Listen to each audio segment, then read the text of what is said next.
1 2 3 4 5 હે ભગવાન હમણાં જ નવરાત્રી આવે છે મારા ફ્રેન્ડ ના મેરેજ છે હમણાં છે મેં ચોલી તો બુક નથી કરાવી હવે હું કરાવું अभी बता दे भाई પણ બેન એમાં ઉપાધિ હું કામ કરছো તો मगर क्यों? હું હારી ચોલી નહીં પહેરું તો આખું ગામ મને ગાંડી ગણશે अच्छा તો તું ઉપાધિ હું કામ કરશો 300 રૂપિયા થી ચોલી ભાડે મળી જાય બુકિંગ કરાવતો ઊભી રે એ હા મારી વાલી બેનો માત્ર 300 રૂપિયાના ભાડાથી ડિઝાઇનર ચોલી મળી જવાના છે.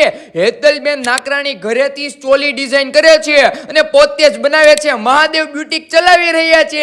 ચોલીમાં નવરાત્રી ચોલી, સાઈડર ચોલી, મહેંદી ચોલીનું અદ્ભુત કલેક્શન છે બેનો. એક જોવો ને એક ભૂલો એવી ચોલીનો ખજાનો. ચોલીનું ભાડું માત્ર 300 રૂપિયાથી શરૂ. અને હા, નવરાત્રી માટે ઓર્ડર મુજબ ઓર્નામેન્ટ્સ પણ બનાવી આપવામાં આવશે. તો બેનો आपका ध्यान किधर है? महादेव ब्यूटी किधर है? एड्रेस रामेश्वर रेसिडेंसी, रामेश्वर मंदिर सामे, सरथाणा, जगत नाका. तो અત્યારથી જ